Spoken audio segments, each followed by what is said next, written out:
going behind and beyond the music. It's Real Talk with G-Love and Kenny the Rocker on Florida Man Radio.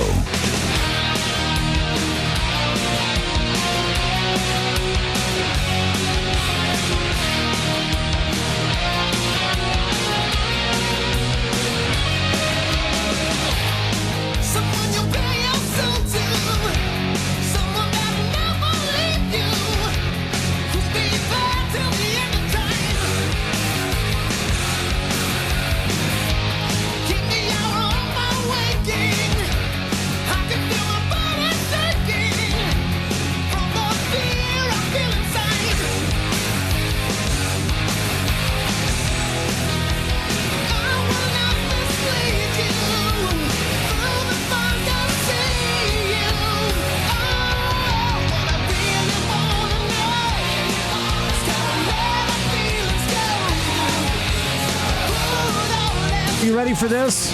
Yes, I am. On the phone, multi-instrumental producer, songwriter. I can't even speak already. Originally from the legendary punk group, the Plasmatics, which I love. I've seen this guy with the Plasmatics, believe it or not. I'll talk about it in a minute. Well, and he has one of the most badass mohawks in the business.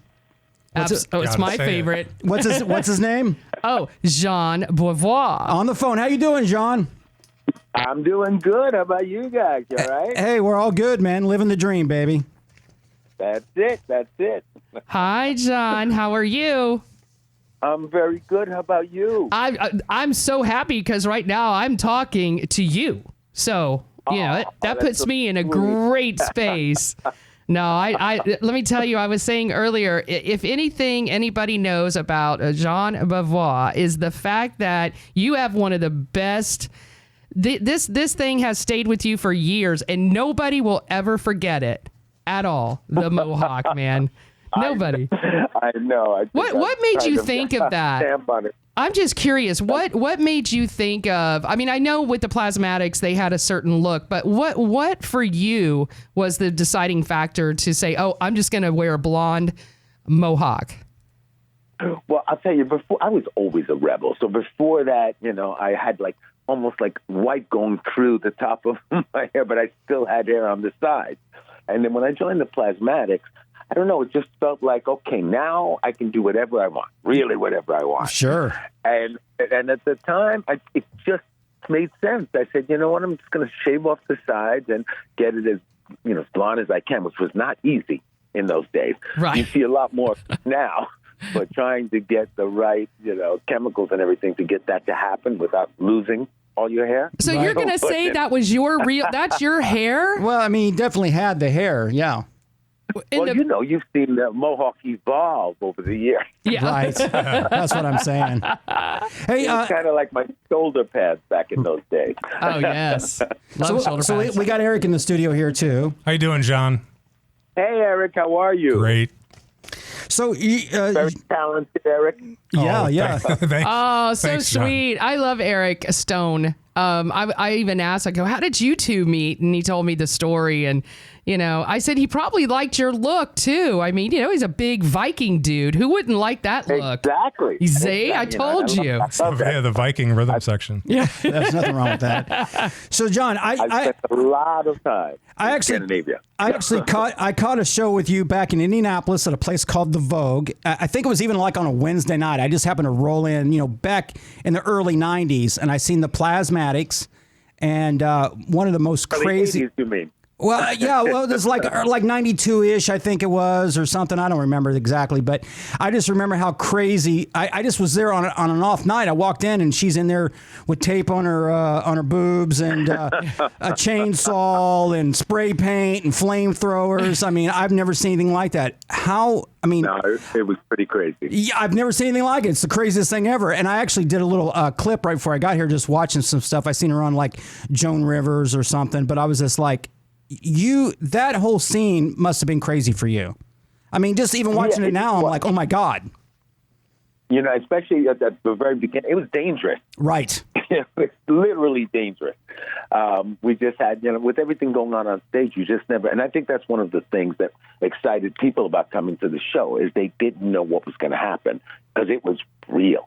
So we'd have those explosions, and especially when we blew up the car. Yep. I mean, that car hood could go up 20 feet, 50 feet. Right. It kind of depended on how much the pyro guy threw in there, and he didn't really have a set amount. You know, it was different back in those days. So we were like, "Here comes the hood. Where's it going?" Right. You know, even if they had helmets on and everything. You know, even chickens falling from the ceiling. Oh, at yeah. one point. No, that was fun. They were our pets on the road. You know, the thing about that band, it kills me because everybody has rock and roll stories, but I mean, nobody can keep up with just one night of the whole Wendy O. Williams thing. I mean, was she that was she that insane off stage as well, or did she have it together? Was that like a personality thing that she had, or I mean, she had it together, but this was her. This was her personality. So she did everything else she needed to do. You know, she ran in the mornings. Right. But her whole life revolved around the plasmatics. And that's what it was all about. So that's, you know, she was an exhibitionist, no doubt. Yeah, no, it was one of the craziest shows I've ever seen in my life to this day. Did you two get a little frisky with each other, or was it like you weren't allowed to touch? Nah, we never got frisky. She was actually going out with the manager. I would think she would be a little freaky on stage sometimes, right? Yeah, that you know, maybe. But, you know, but it kind of just went along. But it was fun. It was just crazy. I mean, really crazy. And you just never knew what would happen. And I mean, we had some bad things that did happen. One time, the car hood went up with Calderon on Long Island, and it basically all the curtains up top started burning. Everybody was running out of the theater. It was, the whole place was going. It was pretty crazy, and but it was fun. It was a nice childhood. Yeah, no, I was going to say, with all the stories that you have, I mean, everybody's got rockin' stories, but I mean, you don't have plasmatic stories. And the thing is, I see that you have an upcoming book as well. Because I'm going to say you definitely have to write a book on some of this stuff for sure. I will. My book, I'm working on it right now, so it'll have a fair amount of plasmatics in there, even though plasmatics could be a book on its own. Yes. But everything that we experienced, just, you know, at TV networks, what was it? I'm trying to say ABC or one of the big networks, and we blew up a car in there. The fire alarms went off. They evacuated the whole building. It was just.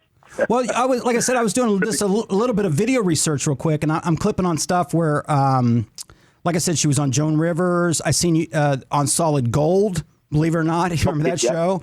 And I'm like, oh my God, this really goes that far back. And being a female like that, and further back than that. Yeah, even further back than that. Wow. Wow, that's That's crazy. Did you see the Pier show where we blew up the car? He basically jumped into a car about 50 yards away from the stage. We built the stage on the pier. Right. This is it's Pier 62. It's a pretty cool video. Yeah. And basically, you know, it was a free show, but the rooftops were all lined with people. It ended up being, we had permits for like 3,000 people, and like 10, 15 more showed up. Right. It was crazy. He jumped into the car, drove it for probably 50 yards right into the stage after we did a little show. And the whole stage, just everything blew up and went into the Hudson River. Nice. I mean, you can't make that stuff up. I mean, it's out of control. No, this is real. This is crazy. Well, I honestly cannot. I started reading on your website. By the way, anybody wants to check it out, it's jeanbeauvoir.com. How many things you've had your hands in. I mean, I would have never known, just looking at somebody with an amazing, beautiful blonde mohawk and a gorgeous guy, and click on this and read all the stuff you've done. It's like your resume. I didn't expect it. I really honestly did not expect it. So kudos to you for really being a part of. Well, thank you. I mean, you've been in movies, Pet Sematary, Blockbuster, Shocker, Flawless, Robert De Niro, School of Rock with Jack Black, Christmas with the Cranks. I mean, I could sit here and just name all of this stuff, but just even the movies you've been involved with, you've had one hell of a career. Yeah, the years just go by, and then you start to look back and realize there's really quite a bit in there. It's like it's almost up. My works are on about 500 records right now. That's that's a lot of records. That is a lot of records. That's a lot. And you worked with and some are compilations and different things, but still, it's a pretty big number. Yeah, and you worked with, like, you wrote songs with Kiss, you wrote songs with the Ramones. I mean, that's pretty badass, dude, right there. I mean, how much bigger do you get?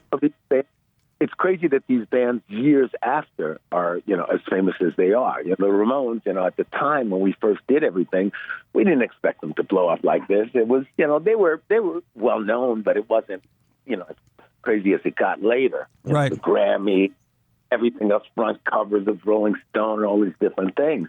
It was just really a crazy thing. And Kiss, look at them. They're doing the biggest tour of their life right now. Yeah, Sorry, not right now, but it's coming. Yeah, right before COVID, and it's coming back, and it's like a ridiculous amount of shows. It's a 3-year tour.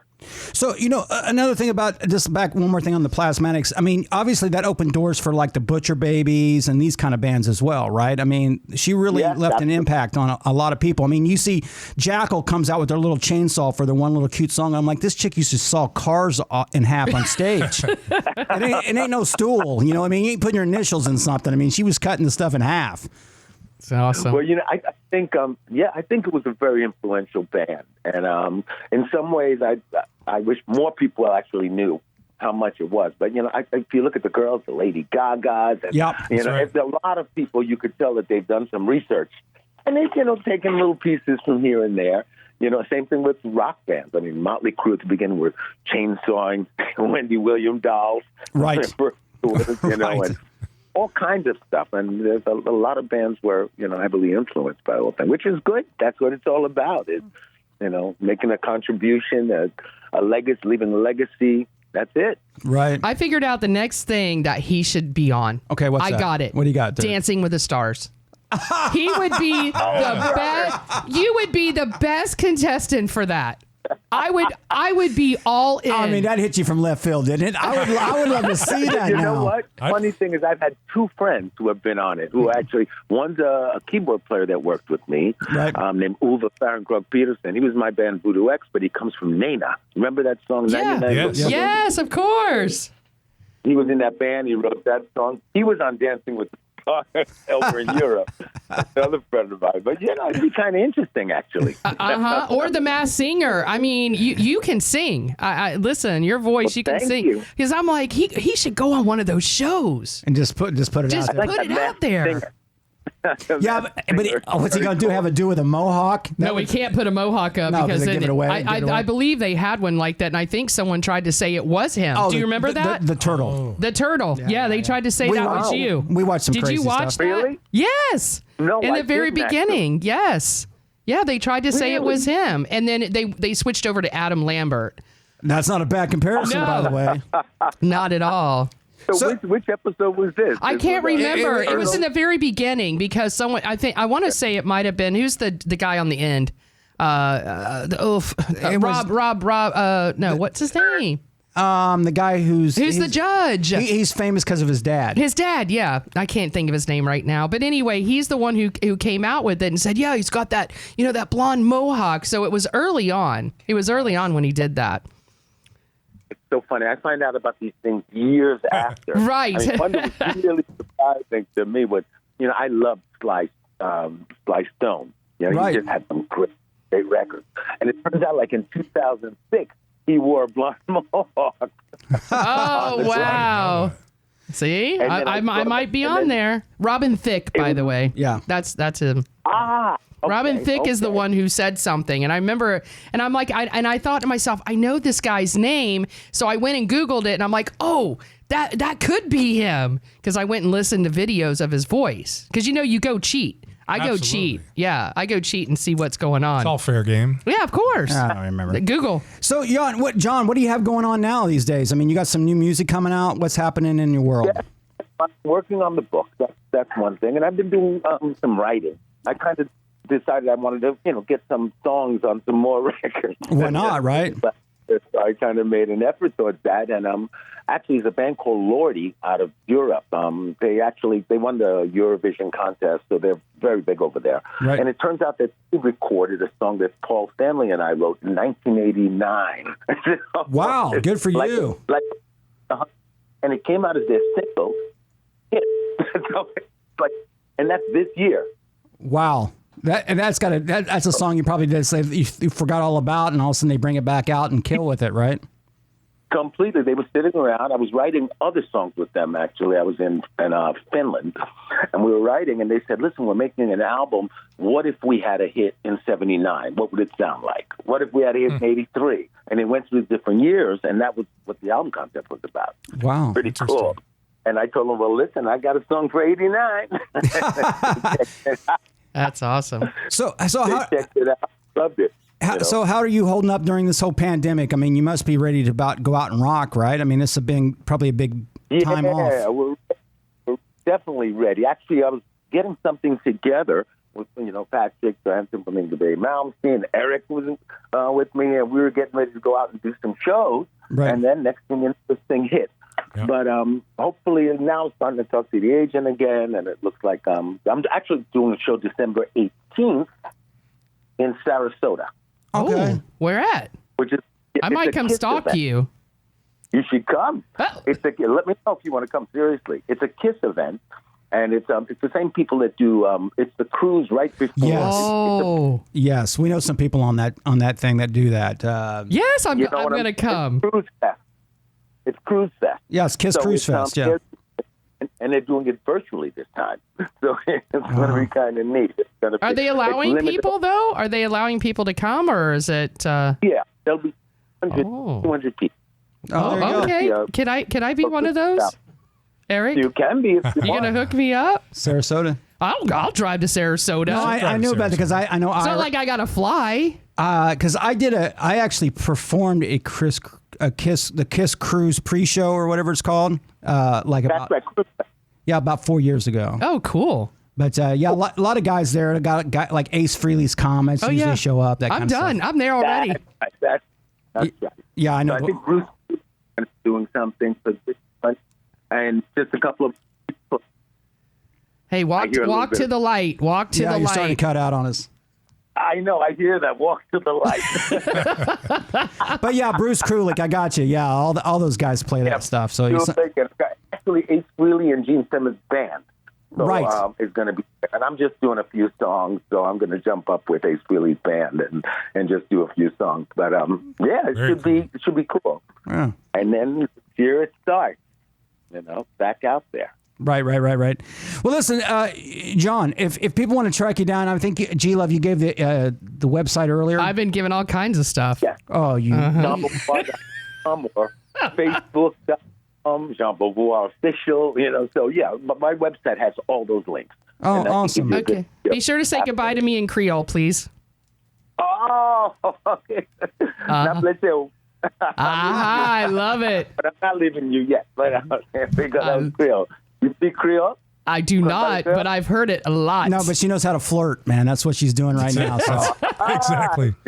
It's all good, brother. Hey, listen, appreciate you calling the show. Hopefully we'll see you soon. And like I said, good luck with everything, and we'll hopefully come down for that Sarasota show. That could be a lot of fun.